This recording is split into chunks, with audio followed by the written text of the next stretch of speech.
Hello, class. I hope that you are fine.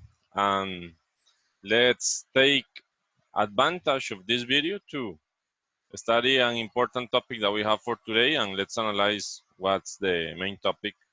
Today, the topic is very easy. It's a very simple topic because it refers to the how questions, the famous how questions. As you know, when we refer to how in Spanish, how and English, it has the same context. How means cómo. So, for example, ¿cómo llegó aquí? How did you get here? Okay. ¿Cómo está todo? How are you doing? Okay, so no problem. But how is very interesting, very tricky because it has some specific situations. And in this case, how can be transformed into qué tan. Okay, this is the interesting part that it has that we can say qué tan. For example, I can say qué tan joven. So for saying this, I say how young are you? Okay, or if I want to say qué tan alto are you? I say how tall are you? If I want to say as well how qué tan grande. So in this case, how big are you? So this is the situation. In Spanish, we usually use qué tan plus the adjective. In English, it's exactly the same. It's going to be how plus the adjective. This is how we say how. Okay, so this is how we work with how. For example, how far is for distance. ¿Qué tan lejos? How old? ¿Cuántos años? How many? In this case also we need to be careful with this exception because also how, when I say how many and when I say how much, in this case it doesn't mean cuántos, okay, or qué tan, sorry. It doesn't mean qué tan. It means cuántos. For example, how many people are here? Or I can say cuánto. How much sugar do you need for the cake? So this is the meaning is that how much is for non-countable things and how many for countable things. This is how we do the how questions. Okay, so in here, for example, as we continue, how often, qué tan frecuente. How long, cuánto tiempo. Be careful because how far is qué tan lejos. This is for distance. How long is for time. Okay, how much for money. How tall, that's for high.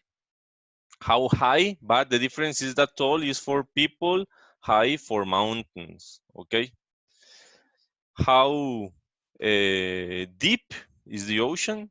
In this case, this is for profundidad. ¿Qué tan profundo es el océano?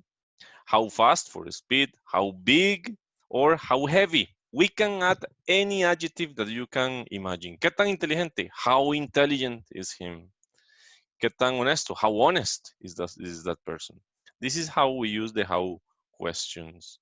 Okay, for instance here, I have in this case, this is specific. How did your new dress cost? I am referring about price, so how much? In this case, milk. In this case, I need to complete with how many and how much. Remember that how many and how much are different because they are for quantity. Milk, so how much milk? Students, this is countable. How many students went to the zoo? People, this is countable. How many people were here?